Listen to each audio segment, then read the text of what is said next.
Durga, I am coming! हम युद्ध करेगा। 22 বছরের মহিষাসুর পালা এবার আনন্দবাজারে হচ্ছে। এটা আমি বানাতাম, আনন্দবাজার চালাতাম, মানুষ দেখতো। তো ওই চালানো প্রচার এই দায়িত্বটা আনন্দবাজারের উপর ছেড়ে রেখেছে। আমার কাছে এটা ইমোশন, আমার প্যাট্রনদের কাছে এটা হয়তো একটা প্রোডাক্ট। তুমি যখন পুরো কাজটা বানাও তুমি কাউকে ক্রেডিট দাও না। এ ফিল্ম বাই প্রদীপ্ত, এত বড় কাজ, এত টিম নিয়ে কাজ করছো, নাম দিতে কি প্রবলেম হয়? মহিষাসুর পালা আমার কাছে কখনো কোনো বিজনেস ছিল না। মহিষাসুর পালা এক সময় আমার কাছ থেকে নিয়ে অন্য একজনকে বানাতে দেওয়া হয়েছে। এটা অনেক ভালোবাসা পেয়েছি, কিন্তু ওই বছরে একবার বেরোনো ছাড়া এটা বেরোতো না। মানে আনন্দবাজার পত্রিকা বা দেশ পত্রিকা, শারদিয়া, যেগুলো এই শারদিয়ার মধ্যে এটা ঢুকে পড়েছিল। আমার মহিষাসুর, আমার নারদ মডার্ন কথা বলে, দুর্গা, মহিষাসুর এবং তার সাথে নারদ, এই নারদ কিন্তু মাইথোলজিক্যাল কোনো গল্পে ছিল না। এটার ইন্ট্রোডাকশনটা আমরাই ঘটিয়েছি। অসুরকে মা দুর্গা বলছে, পেটোবাজ পাঁচু, এই তো কৈফিয়ত তোকে কেন দেব রে? তুই কি ইডি নাকি সিবিআই? তুই এদের ভয় পাস কেন? খাটের তলায় নোটের বস্তা আছে নাকি? এরকম কঠিন লাইন লিখতেও তোমার ভয় পায়নি? যদি আমার প্রতিবাদ করার প্রয়োজন থাকে তাহলে সেটা যেই হোক। মিনিংলেস কাজ করতে আমি খুব একটা পছন্দ করি না। স্ল্যাপস্টিক বানানো আমার কাজ নয়। কমেডিটাকে ব্যবহার করি, কারণ কমেডি ইজ মাই ল্যাঙ্গুয়েজ, আমি কার্টুনিস্ট। এটা একটা জায়গায় চলে গেছে যেটাকে বন্ধ করাটা অ্যাকচুয়ালি অপরাধ।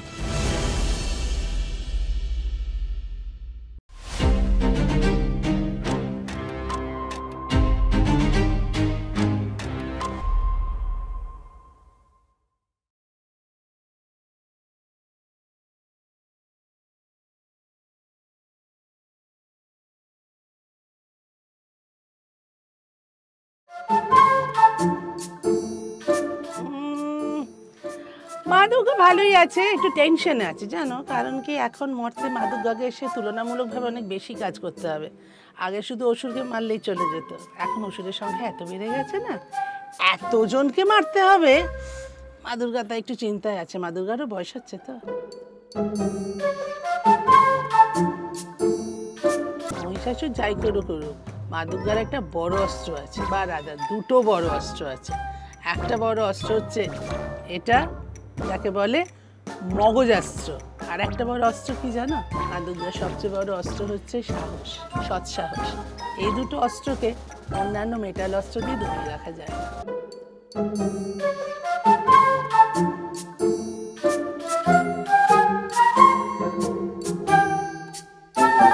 আমার নিজের ধারণা কি জানো, পারমিশনের প্রশ্ন উঠবে না। তার কারণ আমি ওই পঞ্চমীতেই আসছি, তার আগেরগুলো ফলস। ওখানে আমি থাকছি না, লোককে ভাঁওতা দেওয়া হচ্ছে আমি আছি বলে। আর বেশি দিন সংসার ছেড়ে থাকা যায় না, জানোই তো আমার বরের ধরন। আমাকে বিজয়া দশমীতেই চলে যেতে হবে। তারপরেও আমি আছি বলে যেগুলো বলা হবে সেগুলোও ভাঙবে।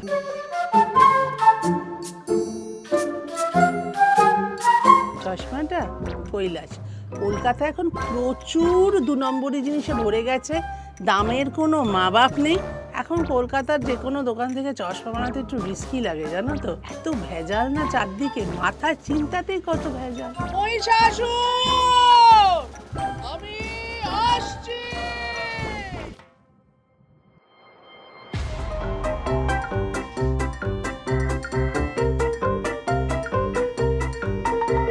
বেরোবো কি করে?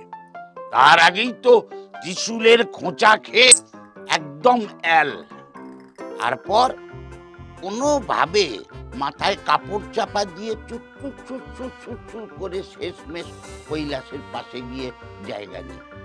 কোনোভাবে পাবলিকের সামনে আর আমি আসি না।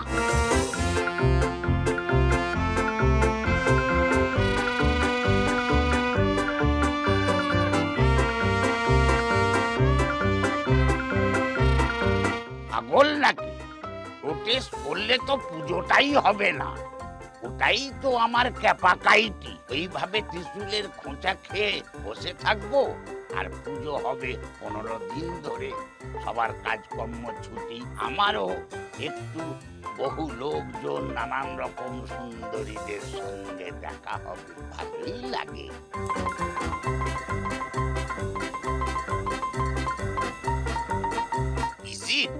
হবেই তো, এই জন্যই তো এত কষ্ট করে 6 প্যাক বানিয়েছি।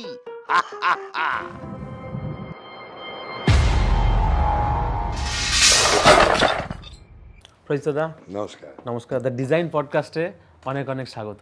Thank you. অনেক খুঁজে আমি প্রথম কথা হচ্ছে মা দুর্গাকে ফোন করেছিলাম, তারপর অসুরকে ফোন করেছিলাম। তো অসুরের কমপ্লেন রয়েছে যে 22 বছর ধরে একটা পালাকে তুমি ক্রিয়েট করছো, গোটা পশ্চিম বাংলার মানুষকে আবেগে জড়িয়ে দিয়েছো, আর অকারণে ওকে নতুন নতুনভাবে মানে কিভাবে ওকে কষ্ট দেবে, কিভাবে বধ করাবে, তার পালা কন্টিনিউয়াসলি পাবলিককে দিয়ে যাচ্ছ। আমি মহিষাসুর মর্দিনী বা মহিষাসুর পালা, বধ পালা নিয়ে কথাবার্তা পরে বলবো। আগে জানতে চাইবো এখন তুমি কেমন আছো, কি করছো? খুব ভালো আছি। এখন একটা আর্ট ফর্মেরই অন্য ফর্মে গেছি।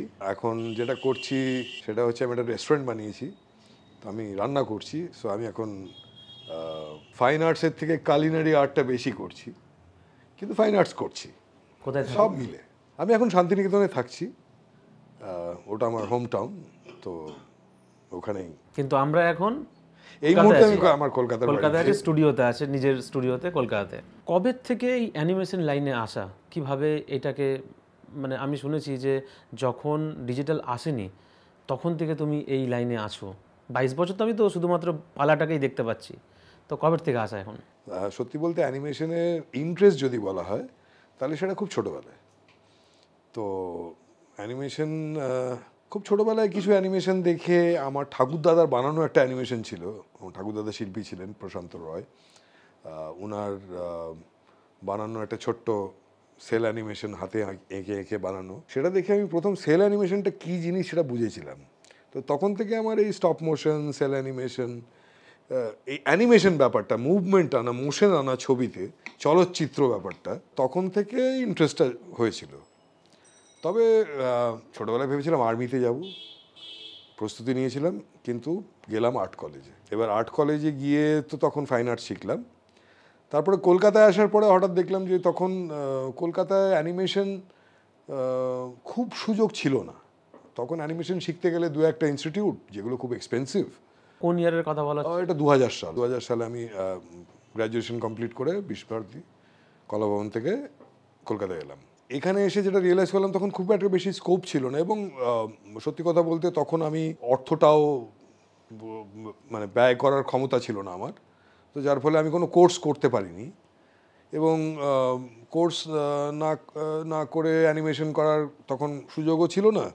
প্লাস যেটা ছিল যে ইন্ডাস্ট্রিতে অ্যানিমেশন খুব এক্সপেন্সিভ একটা অ্যাফেয়ার ছিল, সো যার জন্য অ্যানিমেশনের ব্যবহার খুব কম ছিল। তো তখন টেলিভিশনে অ্যানিমেশন খুব একটা হতো না, মানে কালে ভদ্রে কয়েকটা দেখা গেছে, কয়েকটা খুব পুরনো দূরদর্শন বা ওদের ওই ধরনের কাজ, সেগুলো চলতো কিছু। আদারওয়াইজ নতুন করে মানে এই রেগুলার যেভাবে আজকের দিনে অ্যানিমেশন তৈরি হয় বা মানে ব্যবহার হয়, সেটা তখন ছিল সেটা তখন একদমই ছিল না, একেবারেই ছিল না। এদিকে আমার অ্যানিমেশন করার ইচ্ছেটা ছিল, তো আমি প্রথমে এসেই জয়েন করি হচ্ছে প্রথমে একটা প্রোডাকশন হাউস, তারপরে একটা বিজ্ঞাপন কোম্পানি। তো আমি যখন বিজ্ঞাপন কোম্পানিতে ছিলাম, ওখানে আমার বস অ্যাকচুয়ালি, তো ও অ্যানিমেশন করতো। ও অ্যাকচুয়ালি সফটওয়্যার ইঞ্জিনিয়ার ছিল, কিন্তু ও অ্যানিমেশন জানতো। ও আমাকে ডিজিটাল অ্যানিমেশনে প্রথম ইন্ট্রোডাকশনটা করে, দয়ান হিরজি ওর নাম ছিল। তো ও আমাকে প্রথম ইন্ট্রোডিউস করে অ্যানিমেশন, ডিজিটাল ফর্মে অ্যানিমেশনের জায়গাটা। এবার টেলিভিশনে তখন প্রথম ওই স্কেলে অ্যানিমেশনটা আমি শুরু করি সে অর্থে, কারণ তার আগে তখন ডিজিটাল অ্যানিমেশন বা গ্রাফিক্স যেটাকে আজকে আমরা বলি, সেই গ্রাফিক্সটা মোশন গ্রাফিক্স যেটাকে বলি, মোশন গ্রাফিক্স তখন ছিল না। ঠিক, তো মোশন গ্রাফিক্সের উপায় ছিল না, তখন ক্যামেরাতে শ্যুট করেই সব কিছু করতে হতো। সেখান থেকে জার্নিটা শুরু। তারপরে প্রথম কাজ জি টিভির একটা অনুষ্ঠান, সেটা টাইটেল করি আমি ভূমি, একটা মিউজিকের উপরে একটা অ্যানিমেশন। এই টাইটেল অ্যানিমেশন মানে হচ্ছে যেটা একটা প্রোগ্রাম স্টার্ট হওয়ার আগে একটা যেটা ইন্ট্রো চলে, সেই কথাটা বলছেন। এক্স্যাক্টলি। তারপরে আস্তে আস্তে কাজ শুরু হয়, অ্যানিমেশন শুরু হয়, তারপরে তো ইটস হিস্ট্রি নাও। 2000 সালে যেহেতু আমরা একটা সিরিজ চলছে দুর্গাপুজো নিয়ে একটা, সেখানে আর্টিস্ট যারা রয়েছেন তাদের সঙ্গে কথা বলতে বলতে আমরা নিজেরা বুঝতে পারছি যে 2000 সালে এক মানে লটে কিছু আর্ট কলেজের ছেলে তারা কলকাতার যে দুর্গাপুজোটা রয়েছে সেটার পুরো আমূল পরিবর্তন, চেঞ্জ আনা শুরু করে, সেই তখন শুরু হয়। কিন্তু সেই 2000 সালের পর থেকেই আরেকটা ছেলে যে ডিজিটালি দুর্গাপুজোকে বাঙালির কাছে উপহার দেয়, মহিষাসুর পালা। হ্যাঁ, মহিষাসুর পালা একটা মানে ইট অ্যাক্সিডেন্টালি হ্যাপেন টু মি। কিভাবে হলো একটা পুরোটাই জানতে চাইবো। তখন অ্যাকচুয়ালি এটা 2003, তখন আমি আনন্দবাজারে টেলিগ্রাফে কার্টুন আঁকি। তো অ্যাজ আ ফ্রিল্যান্সার তখন কাজ করছি আনন্দবাজারের সাথে। ওদের আর্ট ডিরেক্টর আমাকে ডেকে পাঠালেন একদিন। তো ডেকে বললেন যে আমরা একটা ওয়েবসাইট করছি যেটার নাম আনন্দ উৎসব বলে, একটা ওয়েবসাইট শুরু করছি যেটা পুজোর সময় শুরু হবে। তো তুমি কিছু কার্টুন, যদি বাচ্চাদের সেকশন আছে একটা আমাদের, তো সেই বাচ্চাদের সেকশনের জন্য তুমি যদি কিছু কার্টুন করো। তখন আমি বললাম, দাদা যদি কার্টুনই করি, মানে যদি ওয়েবসাইটের জন্য ডিজিটাল মিডিয়ামে, তখন তাহলে আমি অ্যানিমেশন করি, তো দ্যাট উইল বি ইন্টারেস্টিং। তো বললো হ্যাঁ ঠিক আছে, করা যাক। তো আমাদের টার্গেট হচ্ছে তখন এনআরআই বাচ্চারা, তো যার ফলে মানে টার্গেটটা পুরো এনআরআই বাচ্চাদেরকে ঘিরে আর কি। তো তখন আমি বললাম যে ঠিক আছে, তাহলে দুর্গার গল্পটা ওদের জন্য ছবিতে বলা হোক। তো ঠিক আছে, সেরকম ঠিক হলো। তো তখন ঠিক হলো যে শারণ লিখবে, খরাজদা ভয়েসটা, মেন ভয়েসটা খরাজদা করবে। তো এই করে তখন আমরা ভাবছি যে কি করব। তো বীরেন্দ্রকৃষ্ণ ভদ্রের যে মহিষাসুর মর্দিনী, সেটা তো খুবই পপুলার এবং সবাই ওই প্যাটার্নটা সবার চেনা। ঠিক। কাজেই যখনই মানে মহিষাসুর মর্দিনীর কথা ওঠে, তখন আমরা ওটাই কল্পনায় আসে। সো আই থট যে আমি এখানে নতুনত্ব কী করতে পারবো।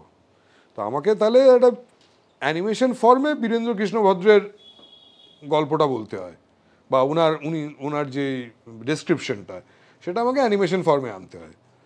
তো সেটা তো ঠিক আছে, সেটা তো হতেই পারে, কিন্তু হোয়াট ক্যান বি স্পেশাল? আর বাচ্চাদের গল্প, বাচ্চাদের জায়গা থেকে ওটা কি করা যেতে পারে? তো তখন হঠাৎ মাথায় এলো যে আমরা উল্টোটা কেন না খেলি, আমরা মহিষাসুরের গল্প বলবো from his point of view.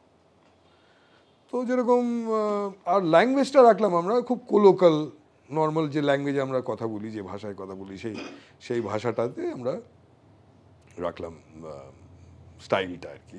তো তখন একটা গল্প ফাঁদা হলো যে মহিষাসুর তার হৃদয় বিদারণ উপাখ্যান রাখছে, যে এরকম আমি এরকম বীরপুরুষ ছিলাম, আমি এরকম পাওয়ারফুল তপস্যা করলাম, করে আমি এত বর পেলাম, কিন্তু এরা আমাকে কনস্পিরেসি করে সবাই জোট বেঁধে আমাকে হারালো। তো সেই নিয়ে ওর কমপ্লেন। তো এটা একটা গান লিখে আমরা, তো basically the first one was very few dialogues. প্রথমে শেষ শুরুতে বোধহয় কিছু ডায়লগ ছিল, আর মেনটাই ছিল একটা 3.5 মিনিটের গান। খরাজদা গাইলো খোল বাজিয়ে আর করতাল বাজিয়ে, একদম মানে রিয়েল খোল রিয়েল করতাল বাজিয়ে, যেরকম কীর্তনের গান হয় সেরকম করে করলাম। তো এই পুরো প্যাটার্নটা, মানে এই স্টোরি টেলিং প্যাটার্নটা অ্যাকচুয়ালি তখন আমার মাথায় এসেছিল, যে এই মডার্ন আর মাইথোলজি মেশানোর গল্পটা অ্যাকচুয়ালি শান্তিনিকেতনে আমরা কলাভবনে আমাদের একটা নাটকের গ্রুপ ছিল। তো তারা নন্দন মেলার সময়, ওখানে একটা মেলা হয় আর্ট ফেয়ার, তো ওই আর্ট ফেয়ারের সময় ওরা ওই নাটক পারফর্ম করে। তো ওই নাটকগুলো বেসিক্যালি হতো রাজা রাজদাদের গল্প, কিন্তু মডার্ন পার্সপেক্টিভে, তারা মডার্ন জিনিস ইউজ করে, তারা মডার্ন পার্সপেক্টিভে ইউজ করে। তো আমি ওই কনসেপ্টটাকে ইউজ করলাম। তো তখন আমার মহিষাসুর, আমার নারদ মডার্ন কথা বলে। তখনও মহিষাসুর মানে নারদ আসেনি, তখন মহিষাসুর একমাত্র। তো মডার্ন ভাষায় জিনিসটা গেল যাতে সহজলভ্য হয় ওদের জন্য। সামহাও পিপল লাইকড ইট, লোকে পছন্দ করলো এবং খুব ভালো ফিডব্যাক পেলাম আমরা। এবং পরের বছর আবার ডিসাইড করা হলো যে আরেকটা শুরু করা যাক, একটা বানানো যাক। তো কিন্তু এবারে আমার একটা সমস্যাটা হলো যে আমি তো মাইথোলজিক্যাল গল্পটা বলে দিয়েছি, যে এবারে নতুন কি এক্স্যাক্টলি। তো আমি গল্পটা কি বলবো? আমাকে ওই গল্পই ঘুরিয়ে বলার বা অন্য ভাষায় বলার বা অন্য ভাবে বলার কোনো মানে নেই। কাজে আমাকে গল্পটার মধ্যে কিছু একটা ইন্টারেস্টিং ভাবতে হবে। তো তখন ভাবলাম যে তাহলে একটা কাজ করা যাক, তাহলে আমাদের একটা গল্পর স্টাইল তৈরি করি, একটা জায়গা তৈরি করি যেখানে 3টে ক্যারেক্টার মেইন, দুর্গা মহিষাসুর রয়েছে, তার সাথে একজন সূত্রধরের দরকার। তো তখন আমরা ভাবলাম যে তাহলে একটা সূত্রধর কে হতে পারে। তো নারদ ইজ আ ক্যারেক্টার যে এই জায়গাটাতে পারফেক্টলি ফিট করছিল, যে ঝগড়া লাগায়, যে ঝামেলা করে, যে মিসচিফ মেকার বেসিক্যালি। কিন্তু আবার তার একটা লয়্যালটি রয়েছে কোথাও একটা দুর্গার কাছে, এরকম করে আমরা একটা ক্যারেক্টার তৈরি করলাম। তো এই যে আমরা এখন দীর্ঘ অনেক কার্টুনেই দেখতে পাই, যে অনেকেরই বানানো কার্টুনে দেখি যে দুর্গা মহিষাসুর এবং তার সাথে নারদ, এই নারদ কিন্তু মাইথোলজিক্যাল কোনো গল্পে ছিল না, কাজে এটার ইন্ট্রোডাকশনটা আমরাই ঘটিয়েছি। তো যাই হোক, তো প্রথমবার তখন ওই গল্পটার জায়গা থেকে ভাবতে গিয়ে তখন আমরা ভাবি যে তাহলে গল্পটা কি হতে পারে। তো তখন ভাবি যে তাহলে এমন কিছু হোক যেটা মডার্ন টাইমের সাথে প্যারি করা যায়, যেটাকে একটা modern world will accept or watch, ওরা কি চাইছে আর কি, মানে অডিয়েন্স নেবে। আমরা আমাদের গল্পের ভেতর দিয়ে ওই বছরে বাংলার সোশিও পলিটিক্যাল সিনটাকে হালকা করে ডেসক্রাইব করলাম। আমি বলছি এটার প্রশ্নটা তারপরেই থাকবে। এবার মহিষাসুর যাবে, একটা ট্যাক্সিওয়ালা, কলকাতার ট্যাক্সি নিয়ে আসছে, রাস্তা ভাঙা, জল দাঁড়িয়ে, অসুর বলছে আস্তে আস্তে আস্তে জল জল। ট্যাক্সি চালক, লন্ডন ভ্যানিস কি এমনি দেখবে কাকা? অসুর বলছে মানে এটা মর্ত, কৈলাস যাব। তখন ট্যাক্সি চালক বলছে যে নিয়ে যাব না। অসুর বলছে যাবি না মানে? রিফিউজাল করবো, কমপ্লেন দেখাবো মজা। ট্যাক্সি চালক বলছে কমপ্লেন দেখাবেন না, 100 টাকা গুঁজে দেবো, আপনার কমপ্লেনের গোষ্ঠী তুষ্টি হয়ে যাবে। তো আমার কথা হচ্ছে যে সেই মুহূর্তের প্রাসঙ্গিক যেমন কন্টেন্ট রয়েছে, বিষয় রয়েছে, সেই রকম লন্ডন ভেনিস করার ইচ্ছা মানুষের থাকতে পারে, কিন্তু যে লোকাল রাস্তাটা যে এই অবস্থা, সেটার উপরেও আঙুল তুলে দেখানো হচ্ছে যে এই প্রবলেমটা রয়েছে। তো এই যে কথাগুলো বলার সময় কখনো ভয় লাগতো না যে প্রোগ্রাম চলবে কি চলবে না, আটকে যাবে? সত্যি কথা বলতে আমার যেটা মনে হয়েছে, আমি নিজে পার্সোনালি যেটা মনে করি মানুষ হিসেবে, যদি আমার প্রতিবাদ করার প্রয়োজন থাকে তাহলে সেটা যেই হোক তাকে প্রতিবাদ করি। আমার মায়ের যদি কিছু অ্যাকশন আমার পছন্দ না হতো তাহলে আমি মাকে বলতেই পারতাম যে তোমার এই জিনিসটা আমার ভালো লাগছে না। আমার ভাইয়ের যদি কারোর কিছু পছন্দ না হয় সেটাই বলতে পারে। তো আমি মনে করি যে সবারই অ্যাকসেপ্টেন্সটা থাকা উচিত, যে কারোর কিছু বলার থাকলে সে বলতে পারে। কাজেই সেই জায়গা থেকেই ভেবে আমি কখনো ভাবিনি যে আমি যেটা বলছি সেটা কে শুনছে, কিন্তু আমার বলতে ইচ্ছা করেছে বলে আমি বলেছি। এটা শুধু আমি বলে নয়, মানে ওই সময়টা, মানে মোস্ট অফ দ্য মহিষাসুর পালার ম্যাক্সিমাম সময়টাতে আমি লিখতাম। ওখানে শারণ লিখেছে, পদ্মনাভ লিখেছে, তৌফিক লিখেছে, সো নানান লোকে নানান সময় লিখেছে, মানুষই নিজে লিখেছেন এক সময়। তো যার ফলে যেটা হয়েছে যে তাদের আইডিয়াস, তাদের জিনিসও ঢুকেছে এর মধ্যে, প্লাস আনন্দবাজারের কিছুটা ইনফ্লুয়েন্স তো ছিলই, কিছুটা লিমিটেশনসও আমাদেরকে বলে দেওয়া হতো অনেক সময় যে এটা বাদ দাও, এটা করো, সেটা কিছুটা হয়েছে। কিন্তু তাও স্পষ্টই বলেছি যেটুকু বলেছি, বা চেষ্টা করে। অনেকটা বেশি স্পষ্ট হয়ে যায়নি? যেমন আমি যদি এর পরেরটা বলি, দুর্গা বলছে রাজ্য জুড়ে মহিষটা যা ছড়িয়ে রেখেছে সব তো মুশকিল হয়ে পড়ছে, সরকারি সব এজেন্সির তো লেজে গবরে অবস্থা। নারদ বলছে এটা কি পাচার কেস নাকি, গোবরেও কাটমানি? এই তো কৈফিয়ত তোকে কেন দেবো রে, তুই কি ইডি নাকি সিবিআই? এটা বলছে অসুর। বাবা তুই এদের ভয় পাস কেন, খাটের তলায় নোটের বস্তা আছে নাকি? এরকম কঠিন লাইন লিখতেও পুরো টিমের বা তোমার ভয় পায়নি? না, ভয়ের ব্যাপার নয় এটা। অ্যাকচুয়ালি সত্যি কথা বলতে আজকাল মানে যেই গ্রেডে মিমস বানানো হয় বা মানে সাইবার ওয়ার্ল্ডে যেভাবে মানুষকে লিটারালি টর্চার করা হয় কোনো এক মানে তার কোনো একটা কীর্তি নিয়ে, সেইখানের থেকে আমরা অনেক বেটার আছি। আমরা যেটা বলি ভদ্রভাবে, মানুষ যেটা বলতে চায় সেটা বলি। আমার মহিষাসুর হচ্ছে কমন ম্যান। আমার মহিষাসুর মানুষের কথা বলে, সে মানে আর 5টা সাধারণ মানুষ যেটা ফেস করছে সেটা ফেস করে, এবং সে সেই প্রবলেমটা নিয়েই বলে। আমরা এই কমন কথাগুলো তো নিজেদের মধ্যে বলি। কাজে আমি যখন একটা মিটিংয়ে বসে বলছি বা একটা কোনো পাবলিক প্লেসে বসে বলছি, তো তখন তো আমি বলছি, তাহলে আমি ভিজুয়ালি বললে আমার অসুবিধার কোথায়? একদমই তাই। আমার ভাষা। ওই জন্যই হয়তো এই মহিষাসুরকে সবসময় আলাদা করে রেখেছে, এইভাবেই সাধারণ মানুষের কথাবার্তাই সবসময় বলে যায়। তো এটা যে ভয়েসটা আছে, প্রথমেই কাকে ভাবা হয়েছিল? খরচদা। আজকে আমার মতে যদি বাংলা বাজারে সব অভিনেতাদের দেখা হয়, যতজন এখন এই মুহূর্তে কাজ করছেন, তাদের মধ্যে যদি ফাইনেস্ট এবং গ্রেটেস্ট এবং কাজ করে যার সাথে প্রচুর মজা, সেটা হচ্ছে খরচদা। খরচদা অত্যন্ত ট্যালেন্টেড একটা মানুষ। এবং খরচদার সাথে মজাটা যেটা হচ্ছে যে যখন আমরা ভয়েস নিয়ে কাজ করছি, খরচদার ফিজিক্যাল অ্যাক্টিং নিয়ে কাজ করছি না, কিন্তু খরচদা যখন ভয়েসটা করে ও ফিজিক্যালি অ্যাক্টও করে, যেটা আমি দেখি বসে। দ্যাটস আ প্লেজার টু মানে সি দিস, যে কীভাবে খরচদা একটা ক্যারেক্টারকে ফোটাচ্ছে। আমি ওই ধরনের মানুষদের সাথে কাজ করতে পছন্দ করি বা ইজি ফিল করি, কমফোর্টেবল ফিল করি, যারা মাল্টি ডিসিপ্লিনে কাজ করে। যারা খরচদা যেরকম অভিনয় করে, খরচদা গান গায়, খরচদা ভয়েসের কাজ করে, হ্যাঁ, গলা, অভিনয় সব কিছু নিয়ে ও ইউটিলাইজ করে নিজেকে, নিজের ট্যালেন্টটাকে। তো আই লাইক হিম। খরচদা সুপার ট্যালেন্টেড লোক। আর ওর সাথে কাজ করতে গিয়ে আমার যেটা করতে হয় যে আমাকে কিছুই করতে হয় না। খরচদা ভয়েসের পুরো ব্যাপারটা ওকে আমি ওকে অভিনয় শেখানোর কোনো প্রশ্নই নেই, ধৃষ্টতাও নেই আমার, মানে কথাটা বলারও ধৃষ্টতা নেই আমার। কিন্তু গল্পটা হচ্ছে যে that's the comfort level we share, যে আমি যেটা চাইছি ওকে আমি একবার বলি যে আমি এটা এভাবে ভেবেছি, এভাবে ভেবেছি, এভাবে ভেবেছি।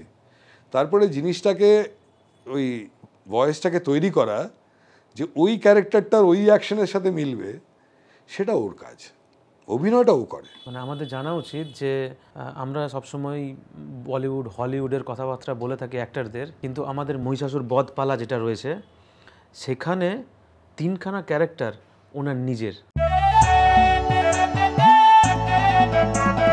নমস্কার মর্তবাসী কলিকালে হায়, স্বর্গ নর ত্রিভুবন পাপে ভেসে যায়। ব্রহ্মার বরে তবু যা জুটেছে বল, বাৎসরিক মক ফাইটে সেই সম্বল। তবু হাল ছাড়বো না, এটাই তো ফোন, দুর্গার ভণ্ডামি চলবে যতক্ষণ। আমরা এই কাজটা প্রথমে শুরু করেছিলাম একেবারেই খুবই সিম্পলভাবে, ছোট্ট একটা, যাকে বলে একটা স্পুফ কার্টুন নিউজের মতন।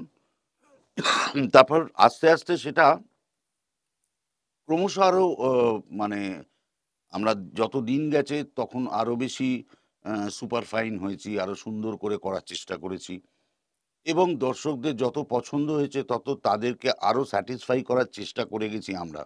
একই সঙ্গে নারদ এবং তার সঙ্গে আবার অসুর, এই ক্যারেক্টার দুটো আমি করেছি। আমার সঙ্গে দুর্গার চরিত্রে মানসী সিনহা করে গেছেন, এবং কতগুলো সাইড ক্যারেক্টার্স আছে, যেমন একটা ট্যাক্সি ড্রাইভারের ক্যারেক্টার কোনো বছরে একটা মস্তান, কখনো কার্তিক, কখনো এগুলো সব বিভিন্ন রকম যা যা সব রয়েছে যে ক্যারেক্টার্সগুলো, সেগুলো সবই মানে ধীমান ভট্টাচার্য এসে করেছে, কখনো আমাদের নাটকের ছাত্রছাত্রীরা, প্রদীপ্তও করেছে। সবাই মিলে আমরা গলা মিলিয়েছি গানে, সেটাও একটা বিষয়, এবং ট্র্যাক করেছিল টুবাই। এবছরে এই প্রথম আমরা এবার নিজেদের প্রচেষ্টাতে এই কাজটা করছি, এবং সেটা আমার ছেলে এটা ট্র্যাকটা তৈরি করেছে নতুন করে, এবং আমরা আরও মজার একটা গল্প নিয়ে এবার এসেছি। এবারেও আমাদের নাটকের ছাত্রছাত্রীরা রয়েছে, ধীমান ভট্টাচার্য রয়েছে, মানসী তো আছেই। তো এক্সপেক্ট করছি যে সেটাকে আরও সুন্দর করব। আর প্রদীপ্তর অ্যানিমেশন নিয়ে তো কোনো কথা হবে না, যত বছর গেছে তখন তাতে আরও বেশি পারফেকশনে নিয়ে গেছে, ন্যাচারালি সেইটাই এক্সপেক্টও করছে সবাই। তবে আমার মনে হয় এবারের যে প্রজেক্টের গল্পটা সেটা সবারই খুব মজা লাগবে, ভালো হবে, এবং সেই আশাতেই আমরা আজকে সুন্দর করে কাজটা করছি। আরেকজন ততটাই পপুলারিটি দিয়েছে দুর্গার ভয়েসটা, আমরা ওনার নিয়েও জানতে চাই। নিশ্চয়ই, মানসীদি আরেকজন মাল্টি ট্যালেন্টেড, ফাটিয়ে লেখে, ফাটিয়ে অভিনয় করে, ওর আরেকটা ট্যালেন্টেড। মহিষাসুর, আমি আসছি। ভাই 32 বছর সংসার করছি, সেই সংসার করতে অরুচি লাগলো যেমন ছাড়ার জন্যই, তেমনি আমাদের এ পালাও ভালো লাগুক মন্দ লাগুক যাই হোক তাই হোক ছাড়ার জন্যই। বাড়ি ছেড়ে চলে যাও বললে যেমন বরের গলা টিপে দেবো, প্রদীপ্ত বা মিরাদি যদি বলে যে এবারে পালাটা তোমার করতে হবে না, তাহলে ওদেরও গলা টিপে দেবো, ওদের প্রাণে ভয় নেই। আর খরাজ তো এমনি আমার ভয় মানে পর্যুদস্ত। কাজেই এই পালা আমাদেরই থাকবে, আমরাই থাকবো এ পালায়। আর এবছর স্পেশাল হচ্ছে এটা আমাদের ইন্ডিপেন্ডেন্ট প্রজেক্ট। আমি ভেরি লাকি যে আমার এই প্রজেক্টটার সূত্রে আমি যাদেরকে পেয়েছি, রাইটার যাদেরকে পেয়েছি, পদ্মনাভ, শারণ, তৌফিক, এরা গ্রেট পিপল, মানুষ হিসেবে এরা অসাধারণ, এরা খুবই ইন্টারেস্টিং। আর শারণ আমার খুব ছোটবেলার বন্ধু আর কি, তো যার ফলে ওর সাথে কাজটা শুরু করার কারণটাও তাই ছিল, বন্ধুত্ব ইজি, ওকে ইজি অ্যাক্সেসিবল ছিল, তো ওকে রিকোয়েস্ট করলাম যখন তখন ও করলো আমার সাথে। এই কাজটা করতে গিয়ে আমি প্রচুর ভালো মানুষ পেয়েছি, তাদের মধ্যে এই দুটি ট্যালেন্টেড মানুষ হচ্ছে এক্সেপশনাল, হ্যাঁ, মানসী আর খরাজদার। এইটা ছাড়া এই ক্যারেক্টারটাও হয় না, এই ওদের পার্সোনাল একটা যেটা বন্ধুত্বটা রয়েছে সেইটা আমার এই চরিত্রগুলোকে হেল্প করে, ওদের পার্সোনাল যে জায়গাগুলো রয়েছে সেগুলো আমাকে মানে এই চরিত্রটা বিল্ড করতে হেল্প করে। বিভিন্ন ধরনের আইডিয়াগুলো আসে যখন ওদের ক্যারিকেচারগুলো করা হয় বা ওই ফেসগুলো যখন করা হয়, তার মধ্যে একটা ইউনিক আইডিয়া এসেছিল যে দুর্গার 3টে গ্লাসওয়ালা চশমা, এটা কিভাবে ভাবনা হয়েছিল?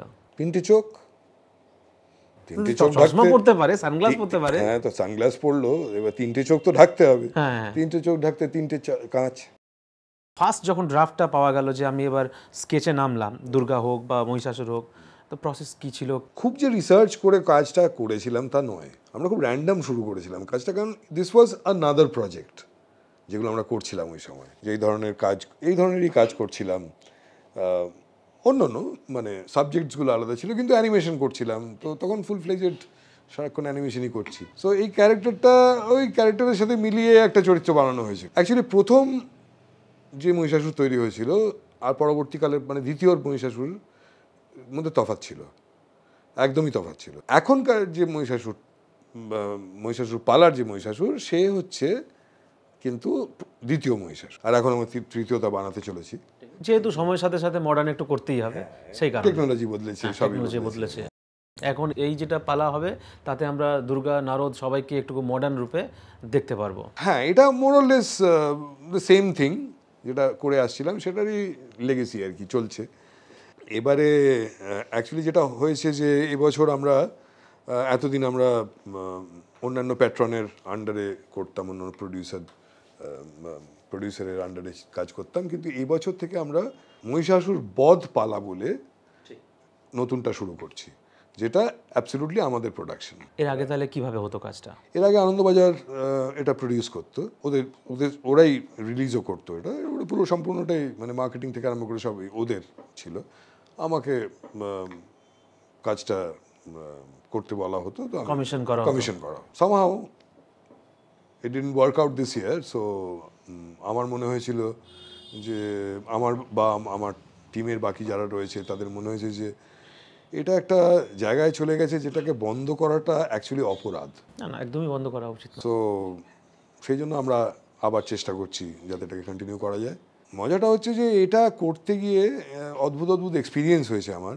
প্রথমত এটার ভিউয়ার আমি দেখেছি যে একদম মানে from the ground level to the top সব রকমের মানুষ এটা দেখেছে, সব রকমের মানুষ এটাকে অ্যাপ্রিসিয়েট করেছে। আমি নানান ফিডব্যাক পেয়েছি, নানান জায়গা থেকে নানান মানুষের সাথে দেখা হয়েছে, তারা বলেছে আমাকে যে হ্যাঁ এটা আমাদের ভালো লাগে, বা তারা নিজে থেকে এসে আমাকে জানিয়েছে যে এটা ভালো লাগছে, কাজে এটা অনেক ভালোবাসা পেয়েছিল। কিন্তু যেটা হয় যে ওই বছরে একবার বেরোনো ছাড়া এটা বেরোতো না, তো যার ফলে এটা একটা মানে আনন্দবাজার পত্রিকা বা দেশ পত্রিকা, শারদিয়া, যেগুলো এই শারদিয়ার মধ্যে এটা ঢুকে পড়েছিল সামহাউ। তো এটা তখন একটা ডিজিটাল ফর্মে একটা শারদিয়া এসে দাঁড়ায় আর কি, যেহেতু এটা পুজোর আগেই বেরোতো আর কি। তো যার ফলে এটা আমার মানুষের সাথে সাথে চলেছে আর কি। আমাকে একদিন একটি ছেলে, তার 32 বছর বয়স, তো সে এসে আমাকে বললো যে দাদা এটা তো আমার খুব পছন্দ, আমি তো এটা দেখে বড় হয়েছি, ছোটবেলায় মা খাওয়াতো এটা দেখিয়ে দেখিয়ে। আমি বললাম কি বলছে ওরা দামড়া লোক, এ তো মানে ভুলভাল কথা বলছে, ছোটবেলায় মা খাওয়াতো মানে কি, তাহলে আমি বুড়ো হয়ে যাচ্ছি। হ্যাঁ, তারপরে আমি রিয়েলাইজ করলাম যে হ্যাঁ, আমি যখন বানাতে আরম্ভ করেছি তখন বোধহয় 20 বছর হয়েছে বানাচ্ছি আর কি। আমি যখন বানাতে আরম্ভ করেছি তখন ওর 5 বছর বয়স ছিল, এখন তার মানে ছেলেটা 32 না 25 বছর বয়স হবে, তার হয়তো এখন 25 বছর বয়স। তার তখন তো 5 বছর বয়স ছিল, তখন তোকে মা সত্যিই খাওয়াতো হয়তো। কারণ 22 বছর হয়ে গেল এটা। হ্যাঁ, এখন 22 বছর হচ্ছে এই বছর। প্রদীপ্ত দা, দুটো কমপ্লেন আছে তোমার কাছে, সেটা হচ্ছে খুব গুরুতর। একটা হচ্ছে অসুরকে নিয়ে তুমি ছিনিবিনি খেলো, সে তো জানাই। একটা হচ্ছে তুমি যখন পুরো কাজটা বানাও তুমি কাউকে ক্রেডিট দাও না, এ ফিল্ম বাই প্রদীপ্ত। এত বড় কাজ, এত টিম নিয়ে কাজ করছো, নাম দিতে কি প্রবলেম হয়? এটা একজন বিদেশি অ্যানিমেটর আমাকে একবার জিজ্ঞেস করেছিলেন যে why don't you give credits to your team. তাই আমি বলেছিলাম, sir, this is my team, all the audio people they are there, the writers are there, the producers are there, so why are you telling me this? I said, no, what about the animators? একদমই তাই। So ঘটনাটা হচ্ছে যে এটার অ্যানিমেশনটা পুরোটাই আমি করি, পুরো ভিজুয়ালটা আমি একা করি। মানে যত অ্যানিমেশন রয়েছে, এটার ব্যাকগ্রাউন্ড থেকে আরম্ভ করে যে অ্যানিমেশন বা ভিজুয়াল পার্টটা সম্পূর্ণটা আমি একাই করি। কতদিন তাহলে টাইম লাগে? এটা অ্যাকচুয়ালি মানে মহিষাসুর পালার যেটা হয়েছিল, যেটা হয় যে বানাতে বানাতে ব্যাংকিং হয়, কাজেই সময়টা কমতে থাকে। যারা অ্যানিমেশন লাইন নিয়ে পড়াশোনা করছে বা যে স্টুডেন্টরা রয়েছে, একটু যদি বেসিক বোঝানো হয় যে কি কি সফটওয়্যারে এই ধরনের অ্যানিমেশন হয় বা কি প্রসেস রয়েছে। এইটার জন্য মানে মহিষাসুর পালার জন্য বেসিক্যালি খুব সিম্পল কিছু সফটওয়্যার আমরা ইউজ করি, যেটা আমরা অ্যানিমেশনটা অ্যানিমেটে তৈরি করি, অ্যাডোবি অ্যানিমেটে। ব্যাকগ্রাউন্ডস ফটোশপ ইউজ করি, কম্পোজিটিংয়ের জন্য আফটার এফেক্টস ইউজ করি, সাউন্ডের জন্য সাউন্ড সফটওয়্যার যে কোনো র্যান্ডম কিছু একটা ইউজ করা হয়। সো এই মোর অর লেস। এই মহিষাসুর বধ পালা এবার নিজের প্রোডাকশন, নিজেরাই সব করা হচ্ছে, তো বছরে তো আমরা একবারই পাই, এবার কি পাবো? এবার কি কোনো নতুন ভাবনা রয়েছে? অ্যাকচুয়ালি রয়েছে। এইবারে আমরা আরও ফ্রিকুয়েন্টলি ভিডিওস বানাতে চাই, আরও ফ্রিকুয়েন্টলি বড় ফিল্মও বানাতে চাই, তার সাথে শর্টসও বানাতে চাই, যেগুলো ছোট ছোট ছোট ছোট রিল টাইপের, যেগুলো can be fun but talks about something. Meaningless কাজ করতে আমি খুব একটা পছন্দ করি না। স্ল্যাপস্টিক বানানো আমার কাজ নয়, আমার পছন্দও নয়। আমি কমেডিটাকে ব্যবহার করি, কারণ কমেডি ইজ মাই ল্যাঙ্গুয়েজ, আমি কার্টুনিস্ট। আমি ওই ল্যাঙ্গুয়েজটাকে ইউজ করি আমার সিরিয়াস কথা বলার জন্য। যেরকম মহিষাসুর পালা হয়েছে, এখন মহিষাসুর বধ পালা হতে চলেছে, এগুলো আমি সিরিয়াস ইস্যুসগুলোকে মিষ্টি ভাষায় বলি, মজার ভাষায় বলি। তার কারণ হচ্ছে যে মানুষের বোঝার দরকার আছে। আর অ্যানিমেশন ইজ এ মিডিয়াম যেটা সবাই পছন্দ করে এবং সবাই বোঝে। তো যার জন্য এটা একটা খুব বড় সলিড টুল। সো এতদিন একভাবে চলে এসেছি, কিন্তু আমি এখন এই টুলটাকে সত্যি সত্যি ব্যবহার করতে চাই। আমি টুলটাকে, it can be a language of my expressions. 22 বছরের মহিষাসুর পালা এবার আনন্দবাজারে এবার হচ্ছে না, কোনো একটা কারণে হবে না। মহিষাসুর পালার প্রথম কথা, এটা আমি বানাতাম, আনন্দবাজার চালাতো, মানুষ দেখতো। তো ওই চালানো, প্রচার, এই দায়িত্বটা আনন্দবাজারের উপর ছেড়ে রেখেছিলাম। আমি কখনো ভাবিনি যে নিজে গিয়ে নিজে প্রচার করব, বা কারণটা আমার কাছে এটা ইমোশন। আমার প্যাট্রনদের কাছে এটা হয়তো একটা প্রোডাক্ট। অ্যাকচুয়ালি সত্যি কথা বলতে, এত বছরে মহিষাসুর পালা আমার কাছে কখনো কোনো বিজনেস ছিল না, যার ফলে এটা খুবই লো বাজেটে করতাম আমরা, যেটা অ্যানিমেশনের বাজেটের সাথে কোনোভাবেই ম্যাচ করে না। এটা একটা মানে অলমোস্ট থ্রো অ্যাওয়ে প্রাইসে আমরা কাজটা করেছি, এবং কখনো ভাবিনি যে সেটা কমে করছি বা কিছু না পেয়ে করছি। পাওনাটা আমাদের ছিল হচ্ছে এই মানুষের কাছ থেকে। পাওনাটা ছিল হচ্ছে, তখন তো লাইকস সাবস্ক্রিপশন ছিল না, তখন ভালোবাসাটা সামনে দেখতে পেতাম, লোকেরা এসে বলতো, র্যান্ডম লোককে দেখতাম দেখছে, ওটা দিয়ে আনন্দ পেতাম। So that is the achievement what we have achieved through hour journey. কাজেই আমাদের ওই জায়গাতে একটা তফাৎ হয়তো হয়েছে। মহিষাসুর পালা এক সময় আমার কাছ থেকে নিয়ে অন্য একজনকে বানাতে দেওয়া হয়েছিল। সামাও মানুষ সেটা অ্যাকসেপ্ট করেনি, যেরকম মহালয়ার ক্ষেত্রে হয়েছিল উত্তম কুমার। সামাও যেটা হয় যে এক একটা জিনিস মানুষের এক একজনকে পছন্দ হয়। হয়তো আমাদের মহিষাসুর পালার গলা, খরাজদার গলা, আমাদের মেকিং স্টাইল, এটা মানুষের অ্যাকসেপ্ট করেছে। কাজে সেখানে একটা হঠাৎ দুম করে পরিবর্তন এলে তখন ওদের পছন্দ করেনি এবং ওটা চলেনি সামাও। তো আনন্দবাজার পরের বছর আবার আমাদেরকে করতে বলে এবং আমরা করছিলাম। এখন না করার কারণটা ওদের পার্সোনাল, ওটা আমি জানি না। আমরা শুরু করতে যাচ্ছিলাম, সামহাও কোনো একটা অসুবিধা হওয়াতে সেটা হয়নি।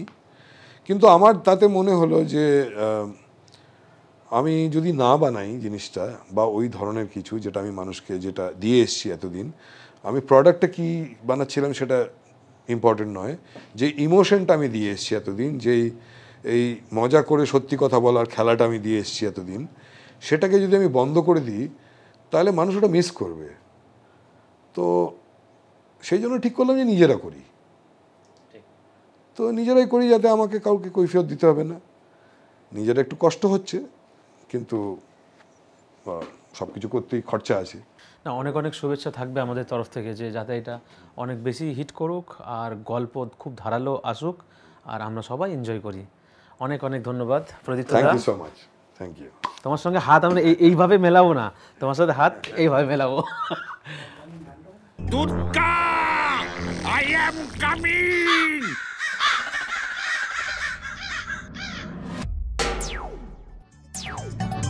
ভাবছি ঝোপ বুঝে ক্ষোভটা বেড়েই দিই। हम युद्ध करेगा।